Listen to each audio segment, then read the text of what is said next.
T to the V to the L to the I to the N to the E, TVLine. Welcome back to another edition of Reality Check, your weekly deep dive into all things American Idol, live from the House of Blues. It's not. It's my living room. You knew that. I'm Michael Slezak from TVLine.com. I'm here with American Idol Season 6 standout Melinda Doolittle, and we are going to talk about Top 24 Announcement Week. I think that it was positively brilliant to have the House of Blues round because it's so great to see how they're going to perform live in front of an audience, because that's what we're going to be voting on. Right. And after last season where you had great singers that couldn't all really perform in front of a live audience, like this was genius. This was like turning on your high beams and seeing, are there deer in the midst? Before you head out down the highway, you want to know, have we got a dozen deer, or have we got things that are going to move and groove? Yes. And I feel like we kind of just separated the wheat from the chaff. Chaff. We know our farming. Yeah. That was me separating the wheat from the chaff. I don't know. If America gets it right during Top 24 voting, when they narrow it down to 16 and then to 12, this could be one of those seasons where it's crazy unpredictable, yes, where the bench is so deep that it hurts every week. America has let me down. America has let me down upon occasion. However, I think that we have a deep enough bench at this point that even if we make a couple of missteps, we're still going to have an incredible season. If you're fantastic, or if you fall flat on your face and you get sympathy votes, that's better than being a B plus when you've got 24 people competing for votes. So that's always where I get scared. Maybe a Lazaro situation where it's like, he was so bad, he must be better than that. Let's advance him through the top 12. I do need to look into the camera and say, America, hear me on this one. We cannot have another Lazaro situation. We just can't. We can't, okay? If they do a dismal job, they have to go home. And I'm sorry. I'm sorry that it's that way, even if it's one of my favorites. We just have to, throw down the gauntlet and keep going, because it's anybody's game at this point. So hear me, America. Vote well. Vote responsibly. Don't drink and vote. Well, I don't know about that. Well, you can drink and vote. I take that back completely. We're headed to Detroit. Top 24, which person has been rocking your world the hardest, especially during House of Blues Showcase? Shocker, Clark. I mean, come on. Come on. You gave him an A minus. I don't even know what the minus was for. What minus? Minus what?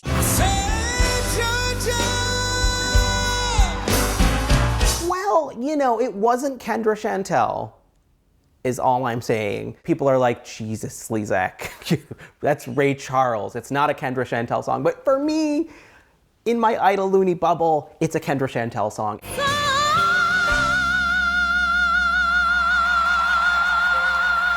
I always just have a hard time hearing anyone else sing it, so I guess that's probably the minus.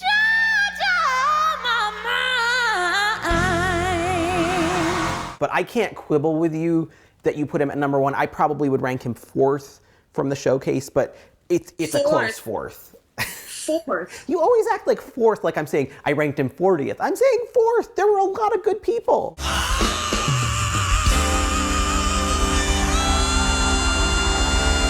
He can give us Old Soul Tour and get to the top 12. I'm concerned about how he'll do week in, week out, because you know how picky the Idol Looney Nation is. They love to find a scab and pick at it. And if he doesn't prove he's current, it could be problematic. That's all I'm saying. Two things. Number one, not his fault. There had to have been a list, because if there wasn't, then some of these song choices were just dumb. So let's just say that. So there had to have been a list that he had to choose from. Secondly, if you're going to sing an old school song like that, then sing it, honey. Sing it. Get on that piano and say, Georgia. I mean, do it. That's what I'm saying. If I've got to rank one person at number one for House of Blues Showcase, I would give it to Tiana. Her rendition of Love on Top was sort of the physical embodiment of, when Pharrell sings like a hot air balloon that could go to space? I'm a hot air balloon that could go to space. That's how I felt from Tiana. It just took me there. You're the one I love. to make everything stop. I think that she got control of her pitch, mainly because she's like getting control of her nerves and getting comfortable with herself. And at 16, that is a feat in itself. Yeah. But to tackle Beyonce and to do it that well, like I seriously was cringing the entire time. Like, uh-oh, here comes that other note.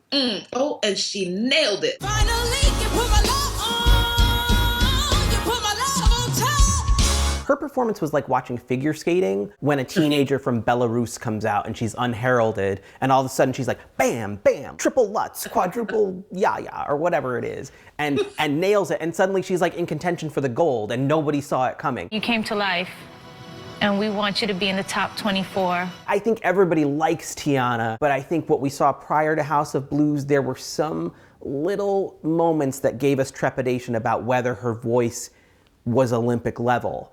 And I think this was the first time she really pulled it together. And if that means that she's advancing and she can continue to advance and get better, she might be knocking somebody off the podium. When I think about how deep the bench is for the guys, because I really think there are some amazing guys this season, I think that Tiana is one of very few girls that can knock some guys out of there. I'm hearing like Scott Hamilton going, she nailed the landing.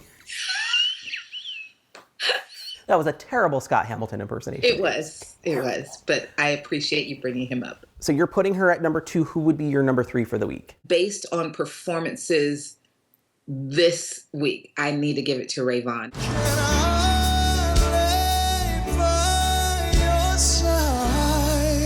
I don't know, his voice is just gorgeous, and the control that he has over it. If we're talking figure skating, because now it's in my head, I can't get out, it's like Peggy Fleming. Elegance. Oh. Perfection. Will that be rewarded in the Idol setting? Is he too subtle for Idol? I fear a little bit. Be smart about it. Be smart. Reward subtlety. And then, reward those people that go just off the rails and do it well. Like, I mean, there's a place for both, is all I'm saying. Just the beauty is in the balance. Melinda is like Kiki D and I'm like Elton John. Don't go breaking our hearts. Next to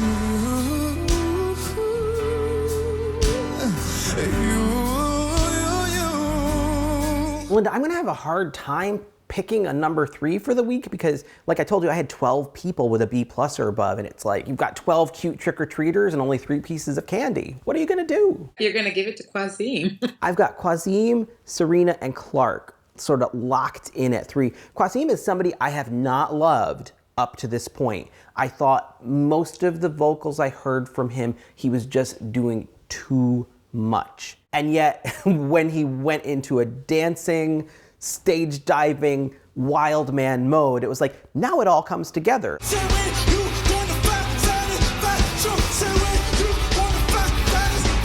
Side note, his mother is like my favorite person ever. You gotta hurry up and get on stage before you fall apart. You got the rent on your body right now. Don't break none of that. Best Idol parent since Elliot Yamin's mom. We gotta stay out here and sing, because we can't get back. Can we have her on the show? Can she be a mentor on Idol? I don't know. What's next? There is no limit to our love for this woman right now. I said I was gonna twirl, so I'm gonna twirl. I've got to give number 3 to Sarina because I'm obsessed with her. I'm concerned she has not been getting as much airtime, and therefore she's another person where I'm like, when we get to top 24 voting, has America gotten attached enough to her? Do they know her brilliance? I thought her Jessie J cover was sensational. What do I do next? Every time I think about it, I get chills again because her voice and she adds in just the right amount of feeling behind it, Like she just gives it that extra oomph. I'm going crazy. I'm losing my mind. She is the no in Crazy in Love. Like she's that little bit extra. Crazy in Love would be great even without the no. But then you add that and it's like next level. Now we are at the next level. And I feel like Sarina is always giving us like a little bit of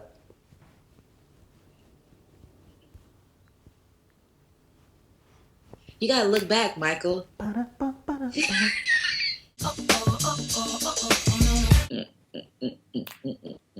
surfboard. Surfboard,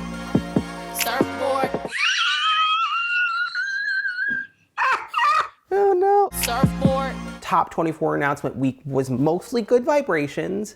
Yes. With a couple pepper shakers full of anger and rage. I'm sorry, you say sing off? You say, is that what you said? Oh my God. We've been undecided about you and someone else. I don't have a problem with the sing off. Let me just say that ahead of schedule.